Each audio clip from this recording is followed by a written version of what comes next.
こんにちは、マリです。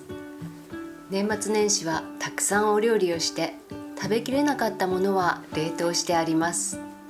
そろそろ食べきりたい。今日の動画は冷凍庫を整理しながら作ったパンとご飯とおやつの記録です。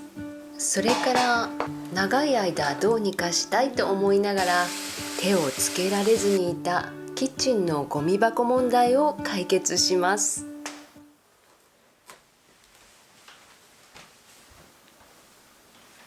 冷凍庫が満杯です。いくら冷凍してると言っても長い間放置してると冷凍焼けを起こしたりして美味しくなくなります。そうなる前に食べちゃいましょう。冷凍しておいたキッシュと黒豆、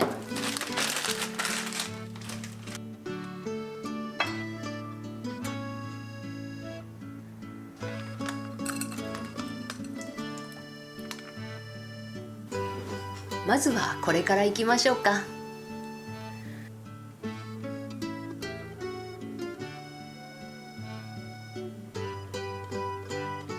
朝ごはんの前にパン生地の用意をします。あんこの代わりに黒豆を包んだパンを作るので、生地は抹茶味にしました。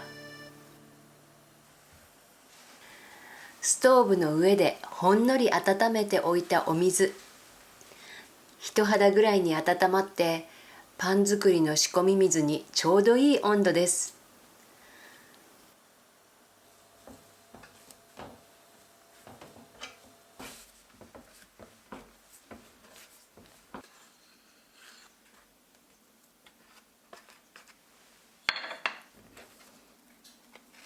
作りやすい配合の生地なのでこね時間は10分ぐらいかな。朝のいい運動になります。生地を薄く伸ばして向こうが透けて見えたからこれでこね上がり。美味しいパンになってくれそうです。丸めてボウルに入れて乾燥しないように気をつけて暖かい窓際でのんびり発酵させます。お正月の飾りが出しっぱなしでした。これはのんびりしすぎですね。一年で一番寒い時期をイメージしたものを飾りましょ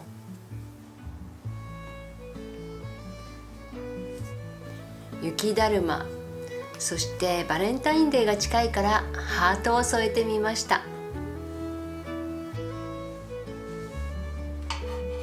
朝の一仕事を終えてようやく朝ごはんです。と言っても作るのはスープだけなんですよ。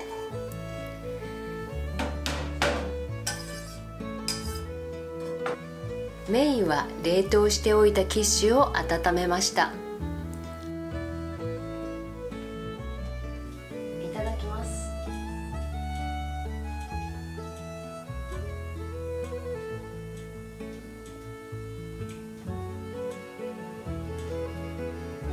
あったかいスープにほうれん草がたっぷり入ったキッシュ。冬の朝ごはんはこれで完璧です。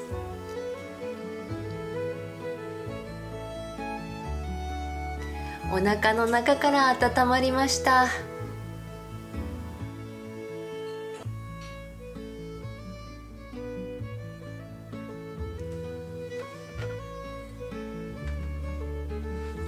発酵したパン生地を触るのは本当に気持ちがいいです。柔らかくてしっとりしてて癒されますよ。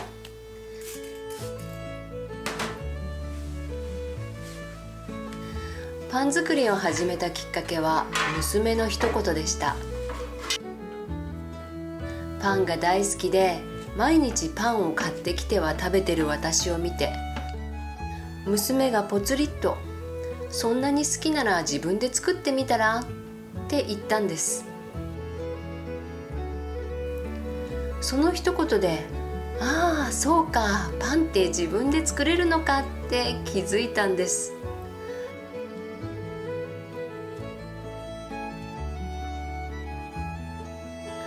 それまではね、パンはパン屋さんで買ってくるものと思い込んでたんですよ。娘のたった一言で頭の中がカチッと切り替わる音がしましたよ。思い込みや自分だけの常識や価値観、そういったものがくるっと裏返って新しい世界が見えてきた。ちょっと大げさだけど、そんな瞬間でした。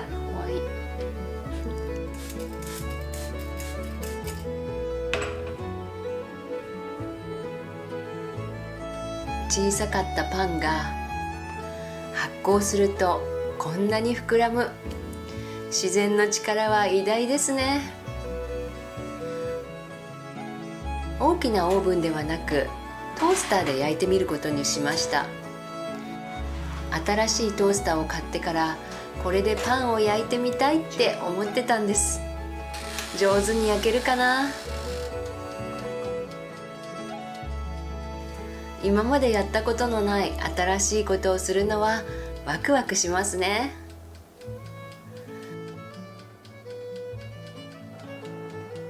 焦げそうだったので途中でアルミホイルをかぶせました。いい感じです。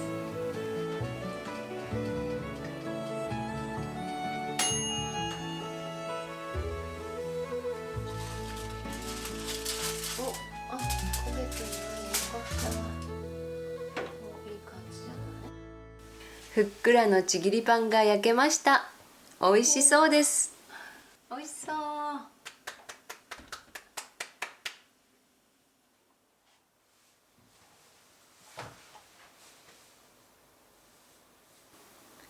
去年テーブルの下に置く棚を作りました。もう一つ左側にも棚を作りたいんですよね。まずはサイズを測ります。78ぐらいだったらで、高さはこれと同じ。去年作った棚の設計図を参考にして、新しい棚の図面を描きますよ。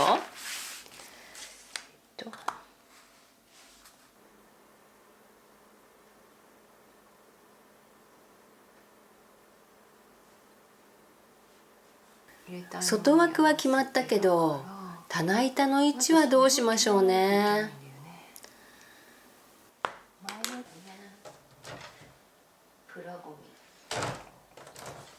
棚板の位置を決める前に20年以上使ってるこのゴミ箱をどうにかしなくちゃなりません。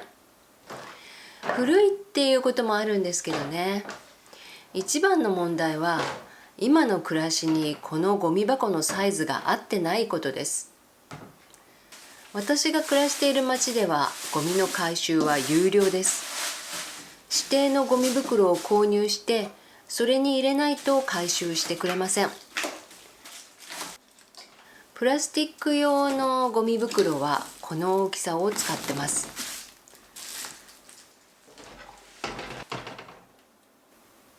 ゴミ箱のサイズと大体合ってますね。でも燃えるゴミの袋はこのぐらいの大きさ。もっと大きなサイズの指定袋もあるんですけど、それだと満杯になるまで1ヶ月ぐらいかかっちゃうんですよね。せめて週に一度は燃えるゴミも捨てたいから一番小さなサイズを使ってるんです。サイズが合ってないゴミ箱を無理やり使い続けてたんですよ。そこでね、思い切ってゴミ箱を変えることにしました。こちらがゴミ箱ですよってお店で売ってるものではぴったりのサイズがなくて、気に入ったデザインのものもなかったんです。だから金属のバケツを使ってみることにしました。プラスチック用のゴミ箱はちゃんとしたバケツです。でも燃えるゴミ用のゴミ箱に関しては小さなサイズが見つからなくて DIY で使う塗料用の缶を使ってみることにしました。蓋がないので IKEA のシリコン蓋で代用します。本当はねこれお鍋用の蓋なんですよ。でも片手でパッと開けられてなんかね便利そうですね。密封されるから匂いも漏れそうにないんで安心です。果たして使い勝手はどうなんでしょうね。それは実際に使ってみなくちゃ分かりません。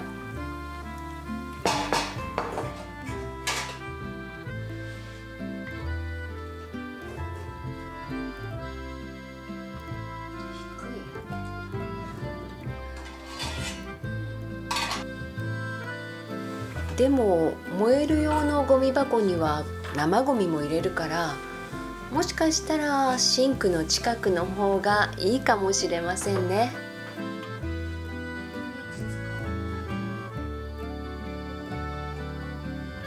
プラスチックのゴミはここに置いてみましょうか。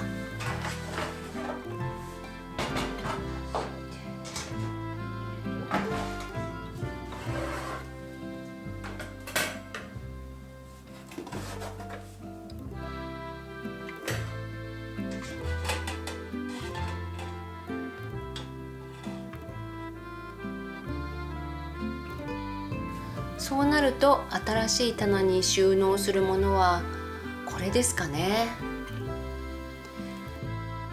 ひとまずこの配置で使い勝手を試してから棚板の配置を決めようと思います。なんとものんびりした棚作りです。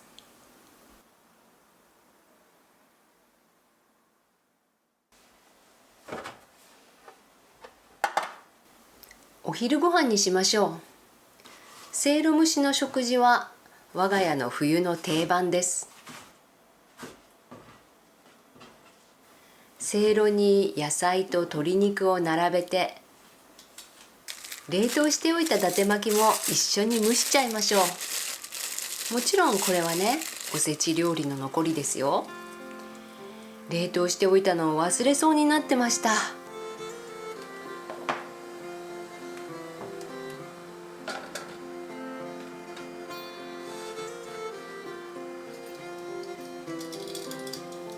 10分ぐらい蒸しますよ。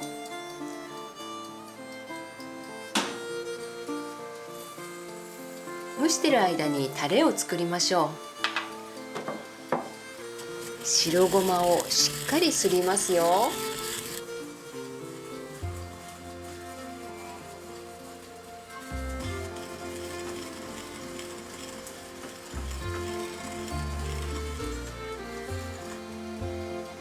自家製の柚子ポン酢にごま油に塩と胡椒、これで完成です。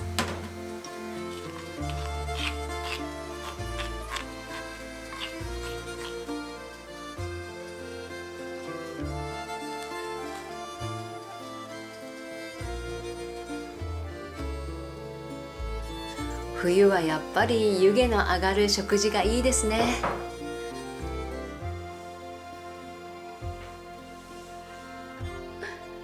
いただきます。さあ、私は何から食べるのでしょう。この日はたけのこの気分だったみたいです。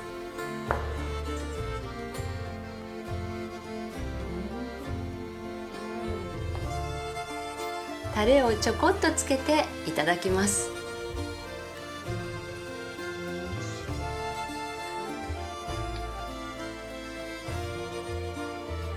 黒豆パンはあんパンほど甘くないので、おやつじゃなくて食事にするのがおすすめです。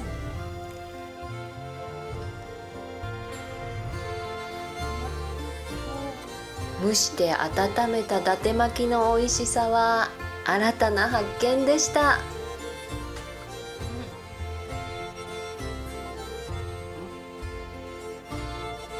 シンプルなおかずにシンプルな味付け、素材の味が生きるお昼ご飯でお腹いっぱいになりました。ごちそうさまでした。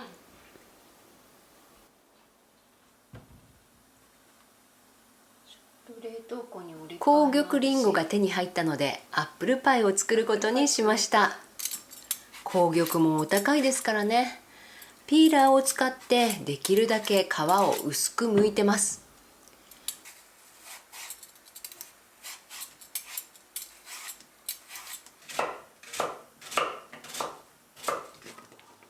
フライパンにりんご、お砂糖、バターを入れて炒めます。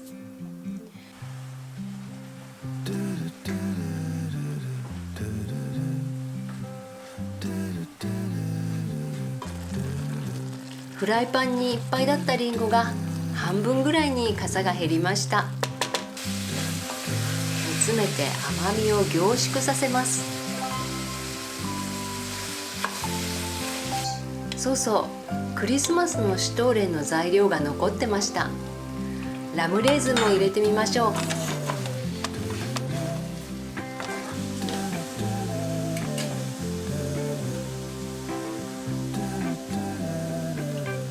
仕上げにシナモンとレモン汁、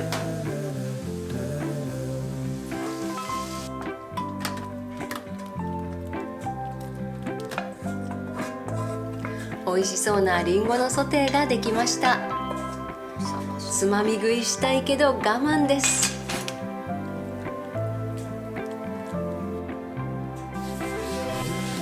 年末に折ったパイ生地が冷凍庫の中で幅を利かせてました。冷凍庫の整理をしながら美味しいアップルパイを焼くなんて一石二鳥、最高の一日です。パイ生地は2枚使います。1枚には丸い印をつけて、もう1枚は伸ばしただけで休ませておきます。丸の中にリンゴを盛りますよ。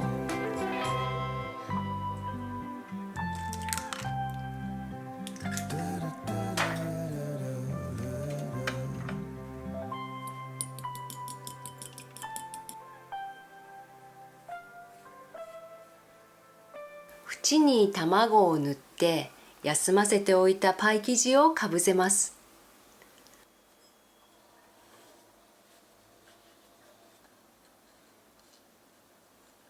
ちょうどいい大きさのお鍋の蓋をガイド代わりにしてパイ生地をカットしますよ。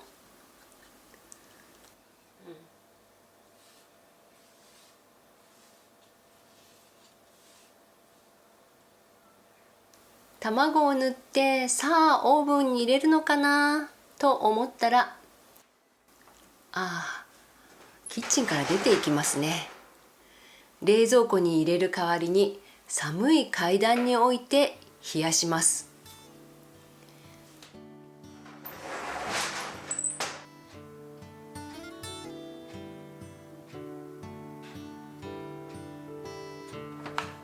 切り落としたパイ生地はクロッカンにしちゃいましょう。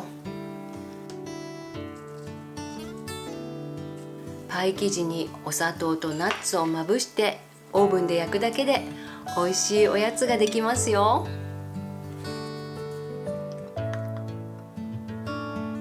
さて、アップルパイに戻ります。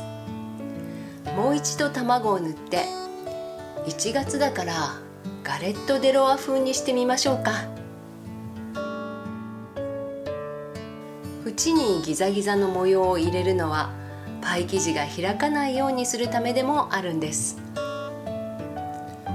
模様を描くのは何回やっても緊張するけど、何回やっても楽しい作業です。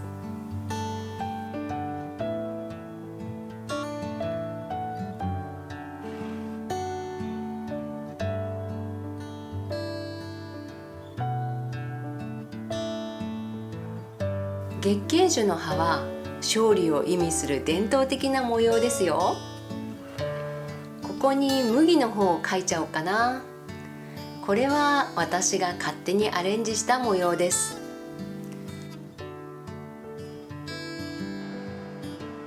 最後に真ん中に空気穴を開けてオーブンで焼きますよ。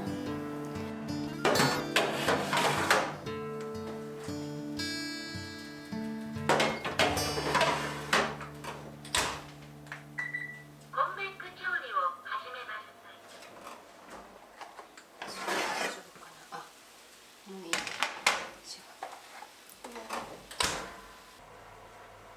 クロッカンは10分ぐらいで焼けました。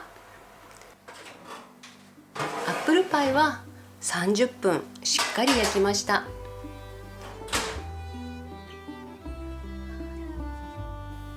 模様もなかなかいい感じですよね。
いただきます。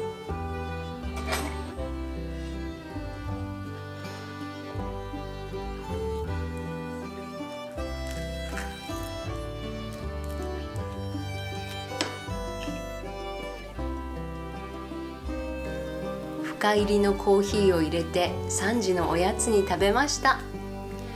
幸せです。